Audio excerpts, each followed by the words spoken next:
Nous sommes de retour pour la deuxième partie. Je l'annonçais, on continue avec la Côte d'Ivoire et ce projet de nouvelle modification de la constitution ivoirienne, toujours avec mes deux invités, Ourna Niata et Horus Donkovi. On a fait le débat donc sur les mots du président. Il parle de célérité, il parle de renforcement de l'efficacité.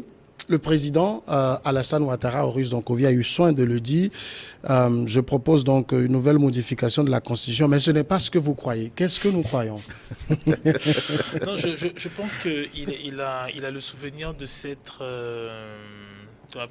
fourvoyé quand il a fait cette promesse de ne pas se représenter et que malheureusement, aux grandes dames de tout le monde, on l'a vu se représenter pour un troisième mandat. Euh, la question n'était pas de savoir si ses acolytes, disons ceux qui sont ses concurrents historiques, se présentent ou pas. Ben, cette décision de sa mandature appartenait au peuple. Et je pense que le peuple ivoirien ambitionne de voir quelqu'un d'autre à la tête de l'État. Bon, malheureusement, on sait ce qui s'est passé.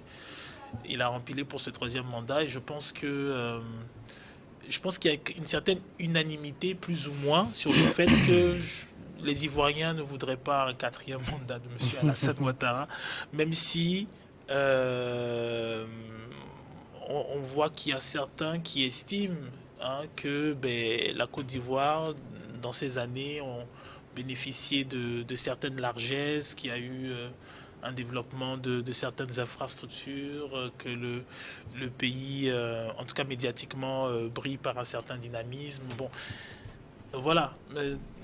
Tout le monde, je pense, sur le continent, veut avoir l'occasion de voir de nouveaux visages et de nouvelles potentialités s'exprimer. Et en ce sens, effectivement, quand il apparaît devant un auditoire pour parler de modification de constitution, il va de soi que tout le monde se rappelle, ou disons qu'il rappelle à tout le monde la disons, le mauvais souvenir de ces promesses non respectées. Donc, C'est sur ça qu'il voulait rassurer. je pense que c'est sur ça qu'il voulait rassurer. Ce n'est pas, en tout cas, on suppose que ce n'est pas parce que la constitution a quand même été modifiée pour qu'il puisse se présenter. Donc là, je ne sais pas, parce que s'il a pu se présenter la dernière fois, c'est qu'il peut éventuellement, je pense, on me corrigera, se représenter pour la prochaine fois. Je suppose. Techniquement, il est dans son dernier mandat, Voilà, qu'il n'y a normalement. pas de Activité. rétroactivité. Donc, on suppose qu'il s'est présenté pour une 13e fois, qu'il peut se présenter pour une 4e fois. Ceci étant dit, quand il dit ce n'est pas ce à quoi vous pensez, on ose espérer que il tiendra enfin sa promesse de ne pas se représenter et qu'il laissera à quelqu'un, du moins, je pense qu'il y a beaucoup d'intellectuels, de personnes viables au RHDP, qui laissera à quelqu'un du RHDP la chance de se présenter et qui prendra sa retraite. Est-ce qu'Alassane Ouattara a rassuré sur ça sur les intentions justement qu'on pourrait être amené à lui prêter à nouveau? Non, je pense qu'il a bien fait de prendre ses précautions pour dire à tout le monde c'est pas ce que vous pensez, parce que il sait à peu près quand on parle de modification constitutionnelle en Afrique, surtout à la veille des élections, ce à quoi les gens pensent tout de suite, mais il a voulu rassurer que ces modifications ont pour but de favoriser un meilleur fonctionnement de l'État. Et nous espérons qu'il en sera ainsi pour le bien des Ivoiriens. Parce qu'aujourd'hui, il a eu quand même à ouvrir un dialogue, que ce soit public ou de couloir avec ses adversaires. Il a favorisé le retour de certains adversaires qui étaient en exil et la libération de certains qui étaient en prison, donc dans le souci quand même de ramener la confiance dans le pays. Et il a intérêt à maintenir le cap, la Côte d'Ivoire a intérêt à maintenir le cap dans ce sens-là, agir de sorte à ne plus fragiliser le pays. Bon, pour revenir sur sa candidature, bon, nous ne pouvons pas nous prononcer là-dessus, mais je dis de façon générale, il faut que nous puissions choisir ce que nous voulons. Est-ce qu'il faut que nos pays travaillent à avoir des institutions fortes ou qu'ils se limitent à des petites précisions dans nos constitutions du genre la limitation de mandat et autres? Parce que ici, il est question pour moi de travailler à avoir, dans le cadre des élections, des OGE solides, avec des acteurs, ceux qui dirigent ces OGE, soit des gens vraiment irréprochables, qui jouissent qui ont un patriotisme élevé, qui travaillent dans le respect des tests qui régissent les institutions. Tout le monde peut se présenter aux élections comme il veut, mais l'essentiel, c'est que ces élections jouissent d'une transparence et d'une équité pour que le peuple ait la possibilité de choisir librement ses dirigeants. Si un peuple veut qu'un dirigeant puisse continuer parce que le peuple apprécie la manière de travailler de ce dirigeant, mais vous pensez qu'empêcher ce peuple, est-ce que c'est une interrogation? Pourquoi empêcher ce peuple de faire ce choix? Est-ce que c'est démocratique?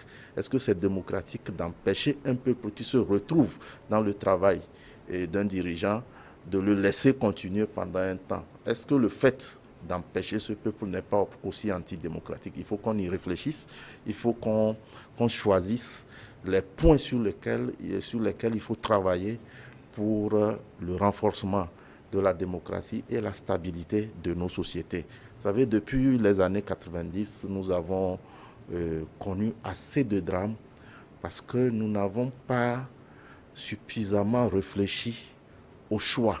Nous n'avons pas suffisamment mûri ces choix-là pour qu'ils soient réellement adaptés à nos réalités. Nous sommes dans des réalités où on a des sociétés, des pays composés, multiethniques, composés de beaucoup de... qui ont beaucoup la diversité sociale et socio-culturelle est telle qu'il faut faire attention aux prises de décision. Mais on est... Oui. Alors moi je voulais quand même revenir. Alors l'aspect multi-ethnique n'est pas une chose spécifiquement africaine.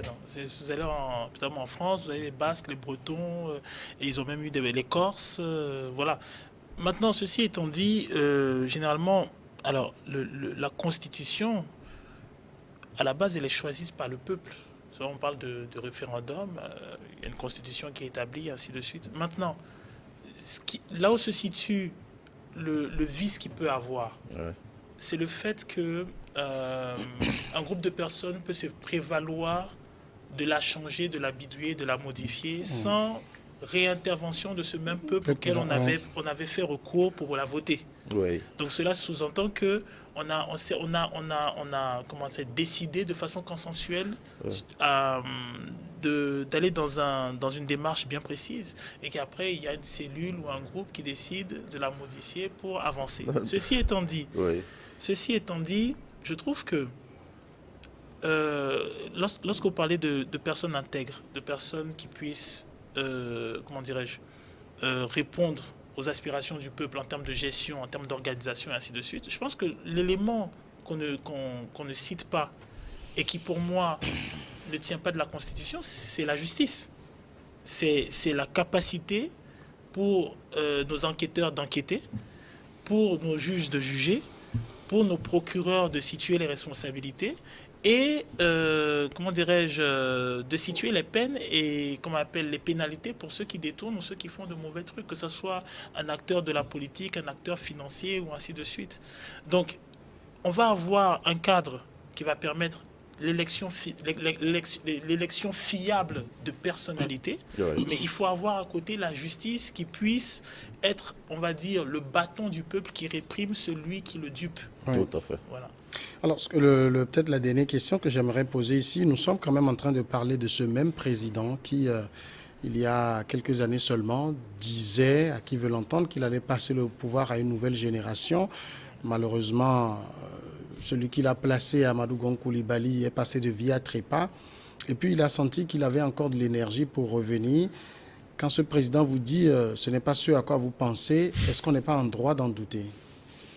Oui, et bien sûr. On ne sait pas, peut-être quel dauphin mourra encore. Il reste Non, 2 ans. il n'est pas, Dieu nous en garde, mais... il n'est pas responsable de la vie et Non, de la mort. j'ai pas Donc, dit ça. il n'est pas responsable de la vie et de la mort, mais je me dis qu'il a intérêt peut-être à sortir par la grande porte et à devenir une personnalité respectable et respectée en Afrique de l'Ouest. Et je crois qu'il est dans ce schéma, et en essayant de rapprocher les points de vue, en essayant d'ouvrir l'espace aux autres acteurs. Je pense qu'il est dans ce schéma-là, de sortir par la grande porte. Il n'est pas jeune, et il a eu une carrière pleine, il a eu à servir la Côte d'Ivoire, quoi qu'on dise. Et il y a des réalisations qui sont visibles à son actif, mais aujourd'hui, il peut quand même espérer une retraite respectable, et qu'il puisse être une personne ressource pour la jeunesse ivoirienne et pour la jeunesse ouest-africaine. En tout cas, on verra après la révision de la Constitution ce que les juristes diront.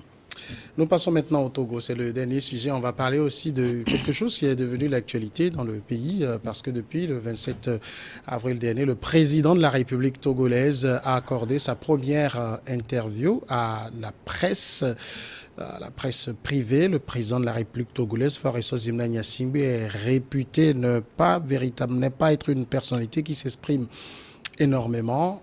Pour une première en 18 années de pouvoir, ça retient l'attention dans le pays. C'est New World TV qui a eu la primeur de cela avec les 2 journalistes, Gilles Boko et Charlotte Guézéré, qui ont interviewé pendant 30 minutes le président de la République. Première question, Horus Donkovi, comment vous avez trouvé le chef de l'État dans cet exercice? Alors, je vais dire, j'ai été particulièrement surpris parce que c'est pas un exercice dans lequel on a l'habitude de le voir. Et si vous voulez, il y a de cela, je vais mettre quand même 3 ans. La personne que l'on voyait, c'était quelqu'un d'assez réservé, qui semblait assez agacé de l'exercice et qui semblait assez agacé d'une certaine forme de routine. Ce qui fait que d'ailleurs, on va le remarquer dans certaines rumeurs, on va dire oui, mais tantôt il sera là, tantôt il ne sera pas là, il sera présent, il ne sera pas présent, ou bon, sur un coup de tête. Il y avait beaucoup de rumeurs autour de cela. Par contre, dans cet exercice-là, alors je suis partagé. Je ne sais pas si c'est l'homme. Alors je dirais que c'est l'homme, et je vais dire c'est l'équipe de communication, les spin docteurs qui sont autour, qui ont fait quand même, il faut reconnaître en termes d'image, un travail remarquable, parce que on a quelqu'un qui a une certaine assurance dans la posture. Oui. On sent quelqu'un qui s'entretient physiquement. Tous ceux qui s'exercent à quelque chose d'oratoire vous diront qu'il n'est absolument pas facile de s'exprimer de façon continue à ce niveau d'expression, à ce niveau de syntaxe. C'est pas donné à tout le monde.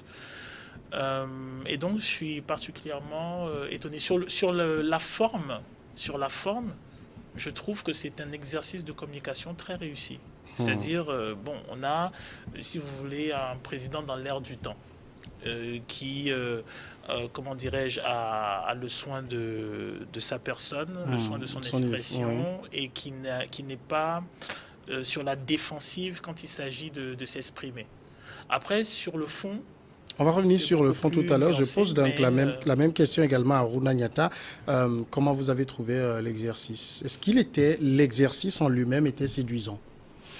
Très séduisant, et comme d'habitude d'ailleurs, c'est une première avec la presse nationale, mais ce n'est pas une première. Oui, parce qu'à l'extérieur, que ce soit... Ça fait que je n'ai jamais compris pourquoi il ne se livrait pas à l'exercice ici. Que ce soit en français ou en anglais, le président a toujours été à l'aise et très impeccable. C'est un bon communicateur qui sait choisir ses mots. Et pour moi, ce n'est pas une surprise. La surprise, c'est le fait que l'exercice ait eu lieu avec des journalistes togolais. Et c'est la nouveauté. Sinon, ce n'est pas nouveau. Il faut reconnaître que notre président, le président Faure Gnassingbé, est beaucoup plus tourné vers l'action qu'à la parole. Et c'est quelqu'un qui aime agir et qu'on découvre ses actions. Il est aussi humble parce qu'il se dit qu'il y a beaucoup à faire que de vanter le minimum qu'on est en train. Il trouve toujours insuffisant ce qu'il est en train de faire. Il se dit qu'il y a assez de défis à relever. Et donc, ce qui est fait n'est pas encore aussi suffisant pour le vanter et autres. Il veut faire plus et il est toujours au travail. Il pousse ses collaborateurs à faire plus. Il va lui-même sur le terrain, il va au contact des réalités, il pose lui-même des questions. Il fallait être au forum des paysans pour voir son implication personnelle, son envie de comprendre les problèmes, son envie de comprendre les besoins, les urgences, les priorités et autres. Donc c'est ce président que nous avons vu. Et je dis d'abord félicitations à la presse togolaise parce que il faut à un moment donné inspirer confiance pour que cet exercice ait lieu. Et cet exercice a tenu ses promesses. Le président a été très vivant dans son intervention. Il a été très sincère, très à l'aise. Vous savez, on peut dire des choses dans un discours qui ne sont pas, ça ne vient pas du cœur. Mais là, le président a voulu parler directement, ouvrir son cœur au peuple togolais. Il a parlé en toute sincérité, en toute humilité. Il a dit les choses de façon claire et très à l'aise dans ses propos. Là, j'écoute bien le cadre de l'Union pour la République que vous êtes. On va aller dans le fond tout à l'heure, mais cette première que l'on voit, on le doit à New World TV qui n'a pas cessé de surprendre. On l'a vu faire une première en offrant la Coupe du Monde. Il fait une première en offrant une interview du chef de l'État. Mais moi, je vais aller maintenant sur notre registre. Vous savez, le président de la République, vous l'avez dit, c'est pas quelqu'un qui aime se répandre en parole. Il préfère par les actions montrer ce qu'il fait. Bon, moi, j'entends bien ça. L'article 74 de la Constitution togolaise dit que le président de la République peut adresser des messages à la nation. Donc ça, c'est s'il le veut. Mais la phrase qui suit dit, il s'adresse une fois par an au Parlement sur l'état de la nation. J'ai l'impression qu'il y a une sorte d'obligation dans cette deuxième phrase. J'ai lu le programme de la célébration de la fête de l'indépendance et il était normalement dans le programme dit que à la matinée du 26, le président se répare devant le Parlement pour la présentation du discours sur l'état de la nation. Comme on dit, le président a dribblé le Parlement. Est-ce que cet exercice-là, c'est ce que les Togolais attendaient? Les Togolais voulaient entendre le président. Dans un exercice plutôt formel devant le Parlement qui est la représentation nationale. Non, quel que soit le canal, les Togolais... Ça, on suppose qu'il y a d'autres occasions pour le faire. Moi, je parle de l'occasion du 27 avril qui offre aussi une occasion de faire un discours sur l'état de la nation. Oui, le président, il a été clair dans son intervention. Il devait être au Parlement, mais il a préféré avoir un entretien vivant. Oui, c'était le sens de ma question. Il s'adresse une fois par an au Parlement sur l'état de la nation. On a une sorte d'obligation, c'est comme ça que je l'entends en tout cas, dans cette phrase. Non, il faut revenir sur la première phrase. Oui, on dit il peut adresser des messages à la nation. Voilà, donc vous Point. voyez... Deuxième phrase, il s'adresse une fois par an. Oui. Ça, c'est obligatoire. Oui, mais il y a la première phrase également. Vous savez, les juristes peuvent interpréter. C'est-à-dire, c'est une question de possibilité. Il y a quelque part une obligation, mais il y a la possibilité de s'exprimer sur l'état de la nation par autre canal. Et là, il a fait à travers les médias, il s'est adressé au peuple togolais directement. En allant au Parlement, c'est aussi pour s'adresser au peuple togolais, à travers les élus. Bon, là, il a fait le choix de s'adresser directement au peuple togolais à travers un entretien vivant qu'il a eu avec des journalistes nationaux. Il a voulu aussi répondre à une préoccupation d'une partie de la société qui sait toujours, qui fait le reproche de négliger les compétences de cette partie de ces acteurs que sont ces acteurs de notre démocratie, que sont les journalistes togolais. Donc il a voulu saisir l'occasion de cette fête d'indépendance pour leur témoigner sa reconnaissance, pour reconnaître leur mérite en acceptant d'avoir cet exercice vivant avec eux et aussi en face du peuple.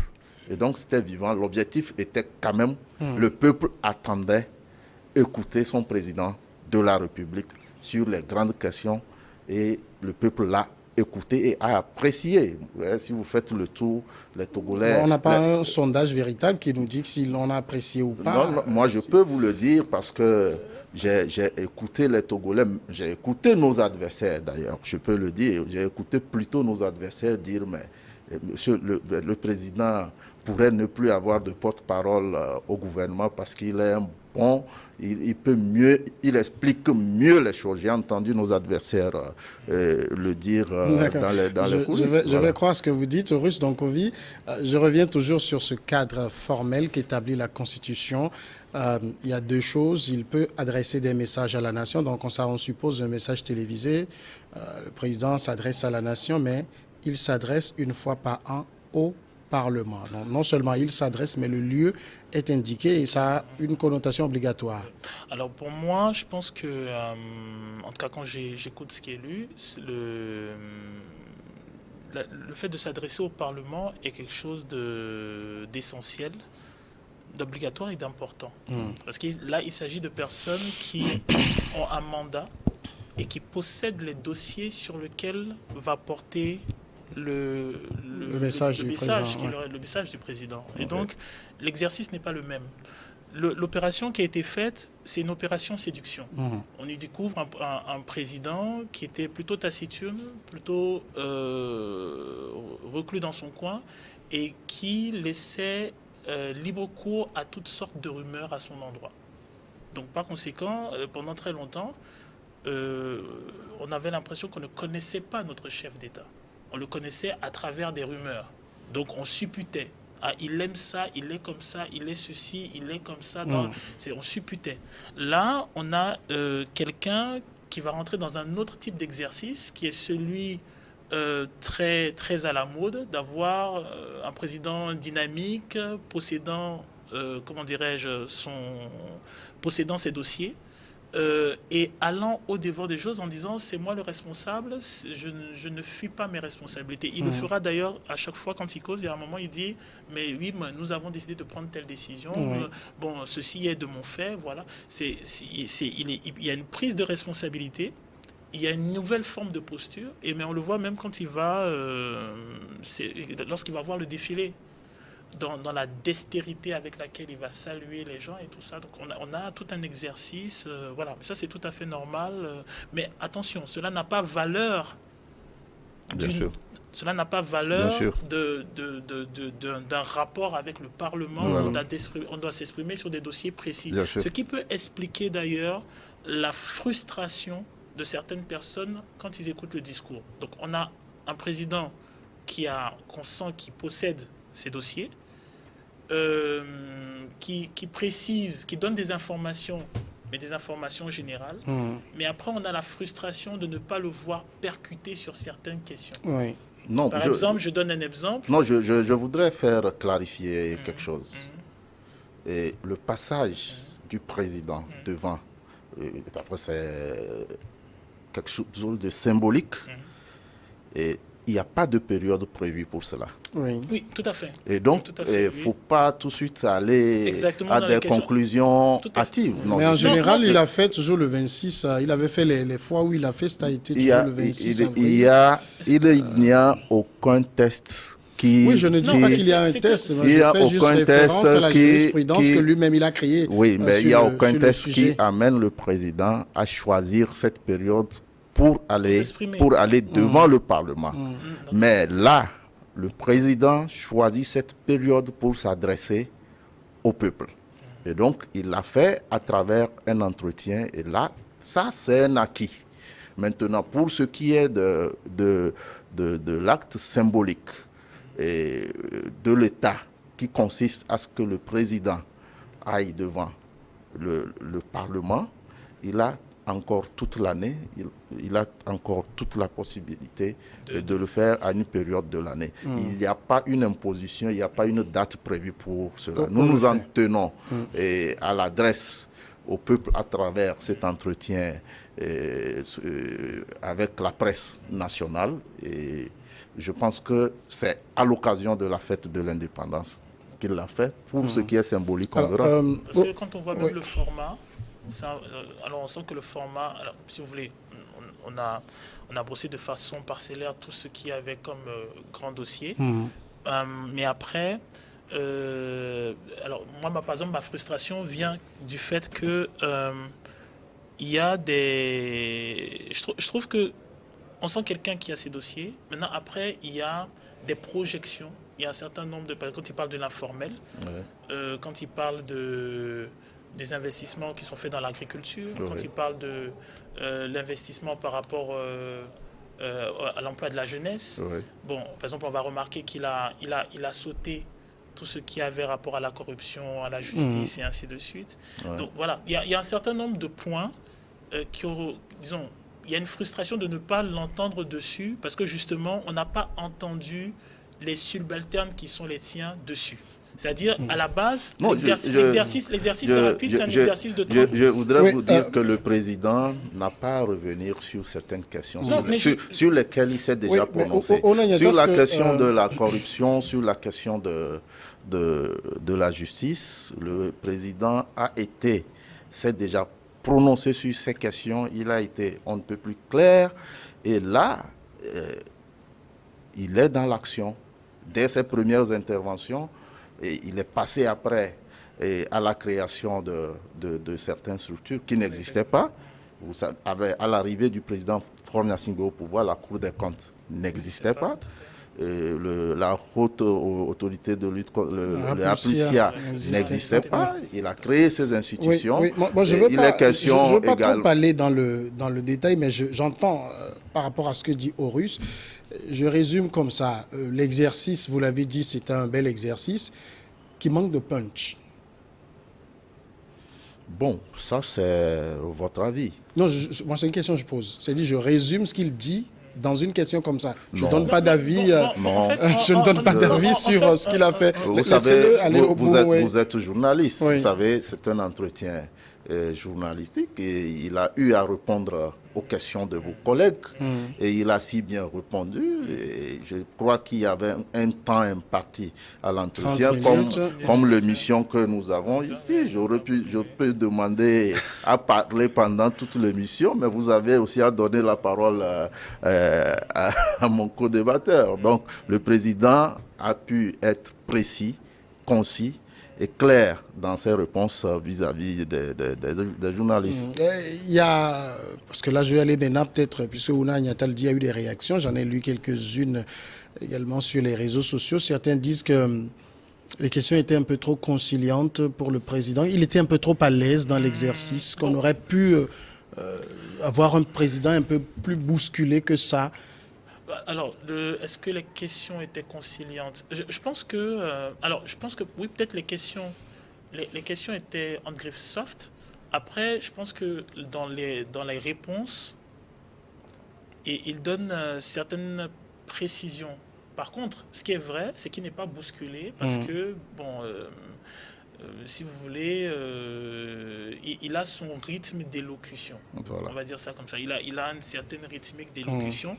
Et par contre, et c'est là où se situe la frustration, c'est que lorsqu'on lui pose des questions qu'on lui pose et que maintenant il répond à ces questions et qu'il donne certaines précisions, on a envie de rebondir sur ces précisions clés.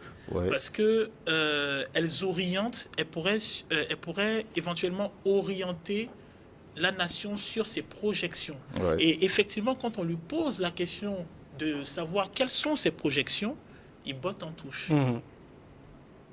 Donc, par exemple, il y a beaucoup de... Oui, parce que j'ai lu une réaction d'un Maintenant, acteur de la société civile format, sur ce que vous dites, voilà. qui dit 27 avril, spécifiquement sur la question de la projection, C'est ça. qu'on n'a pas entendu la réponse du C'est président. exactement. Sur quelle projection, par exemple? C'est-à-dire, il a parlé du passé, il a parlé des choses qui ont été faites, du présent, mais sur l'avenir, on n'a pas vu dessiner d'avenir. Il a botté en touche, et maintenant, il a pris... alors, je ne sais pas si je dois dire quelque chose de parcellaire dans la réponse, qui est celui du consensus. Mais la question n'était pas là, la question n'était pas celle du consensus. La question était que même s'il doit avoir consensus, alors vous et moi par exemple nous sommes en train de discuter, même s'il doit avoir consensus entre nous, encore faut-il que vous soyez au courant des projections qui sont les miennes, afin que nous puissions en débattre et que nous puissions établir le consensus. Mais si je ne sais pas quelle est votre projection... Non, je pense que vous abordez là la question politique. Non, pas du tout. Ce n'était pas la question politique.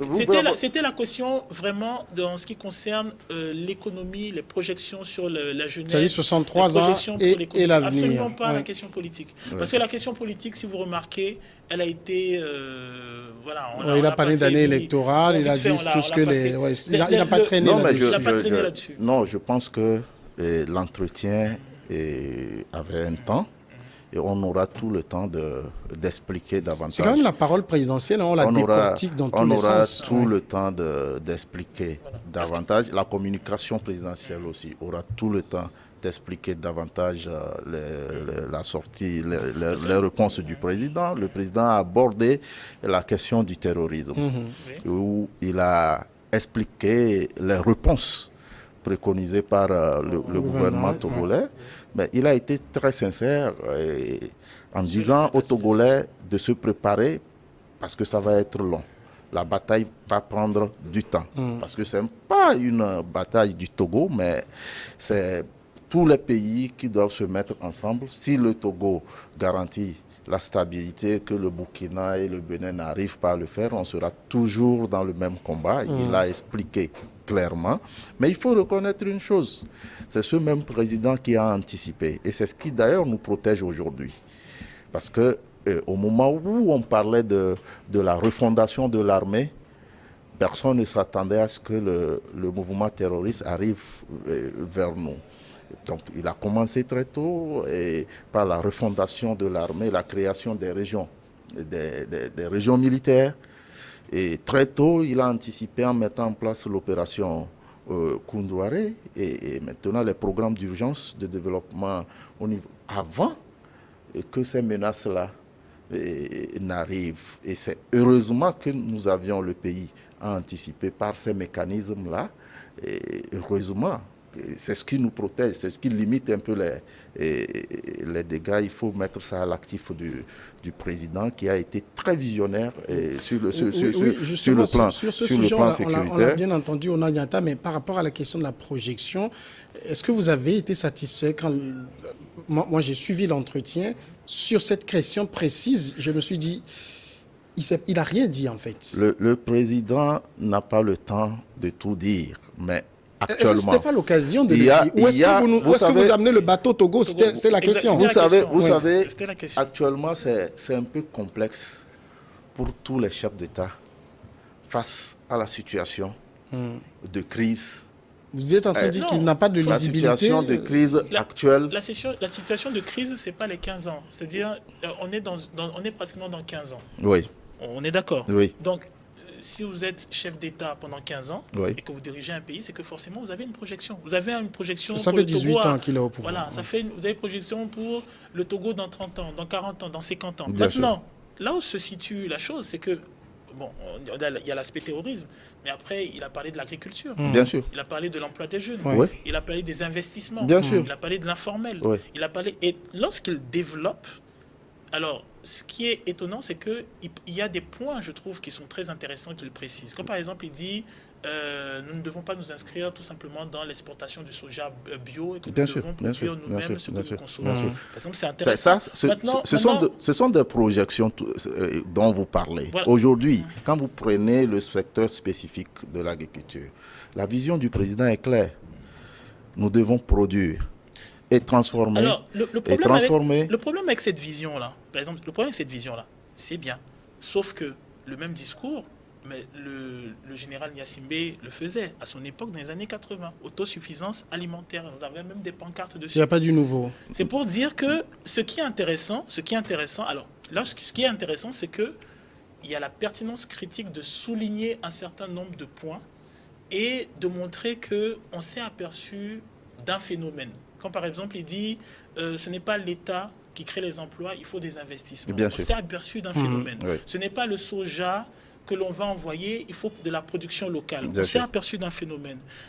Quand il dit les emplois des jeunes, il faut créer des emplois, on s'est aperçu d'un phénomène. Bien sûr. Maintenant, l'ensemble des solutions apportées au phénomène, forcément, est une projection à court, moyen, long terme. Ouais. Et donc, par conséquent, il y a forcément une projection, il y a forcément un projet. Et c'est là où, après, justement, les journalistes viennent et lui disent, OK, quelle est votre projection? Le Togo, dans 30 ans, 40, 50 ans, comment vous l'imaginez? Quelle est votre projection? Parce que c'est en fonction de cette projection, c'est parce qu'on sait que là où vous voulez aller, que l'on comprend pourquoi vous tournez le volant du bateau ou le volant de la voiture.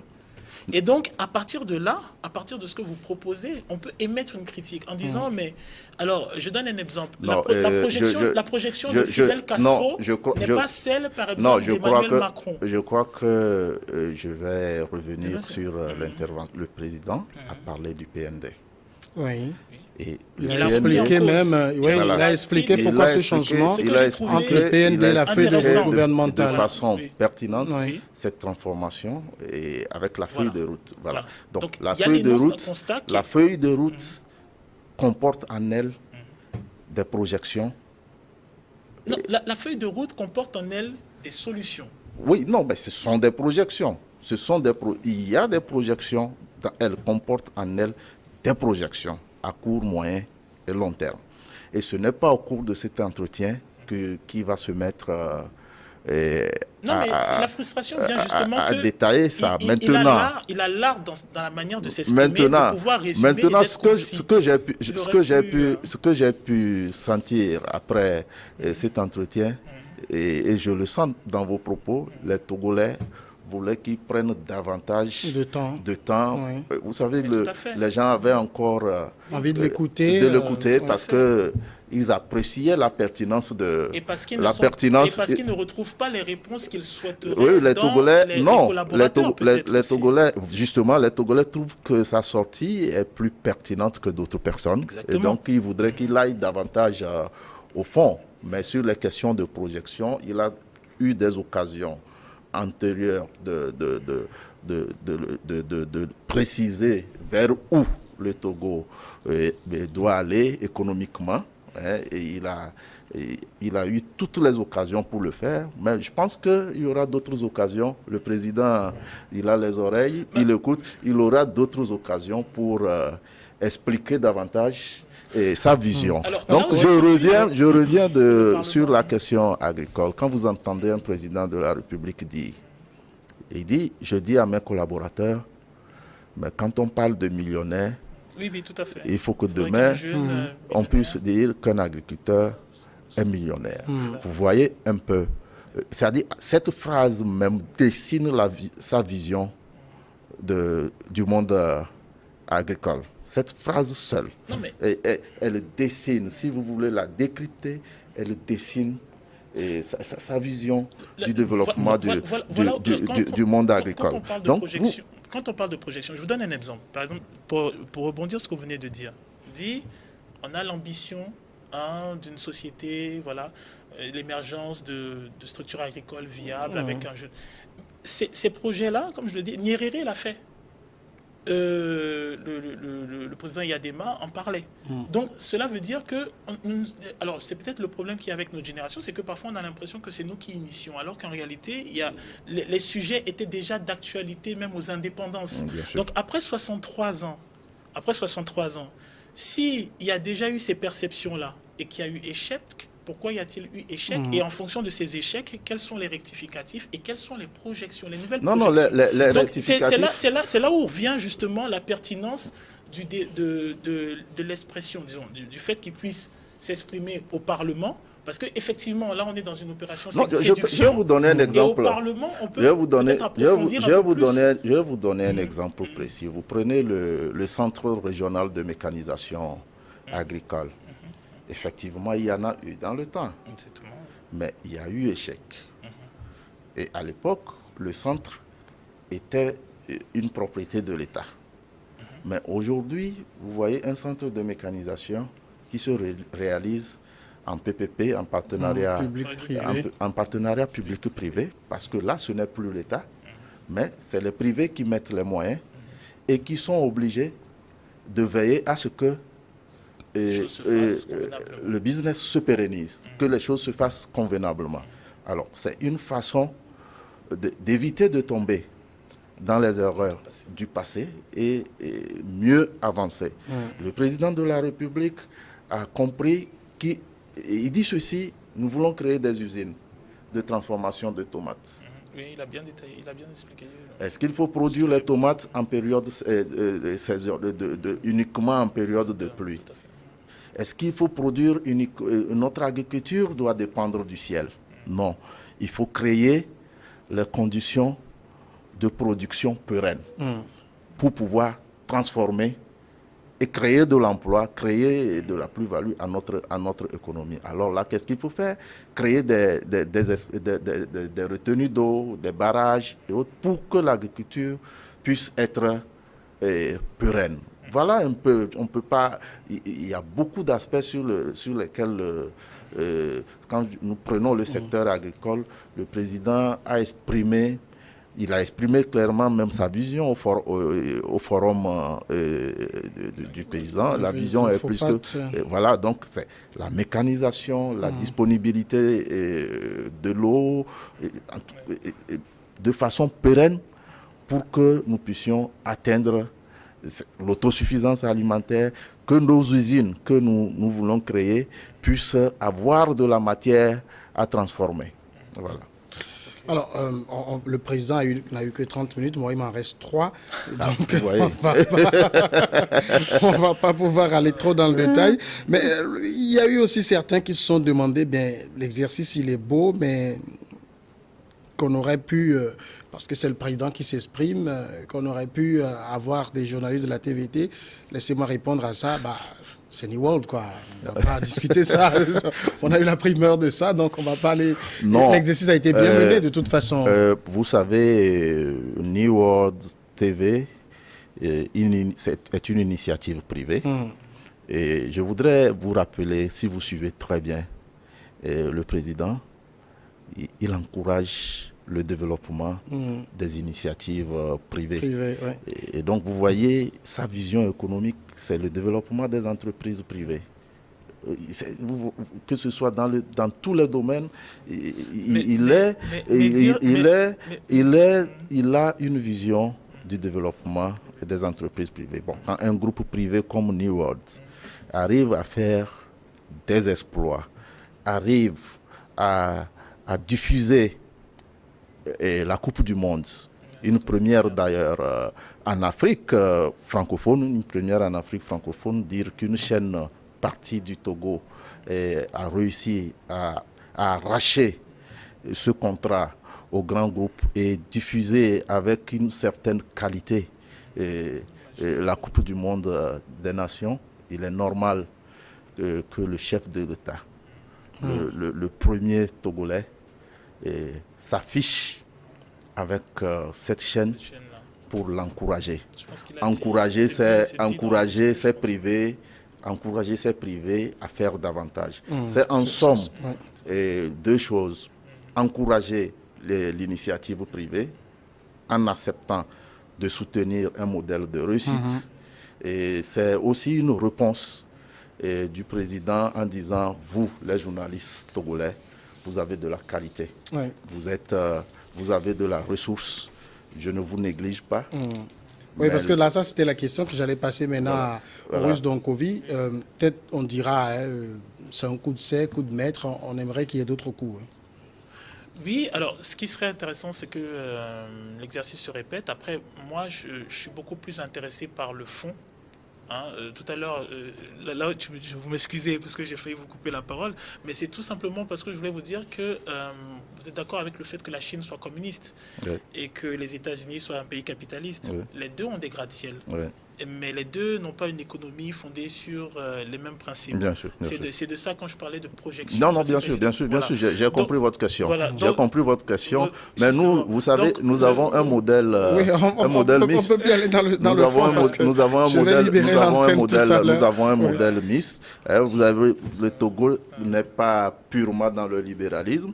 Il n'est pas. Nous avons un modèle. Et donc la question était il est dans quoi? Oui, c'est la réponse à cette question qu'on attend. En tout cas, peut-être une autre interview nous permettra d'avoir la réponse. Merci, Ourna Niatta, d'être venu décortiquer ce sujet. Merci beaucoup. Merci. Maurice Donkovi, merci également. Et merci à tous d'avoir suivi Le Monde en 7 de ce samedi.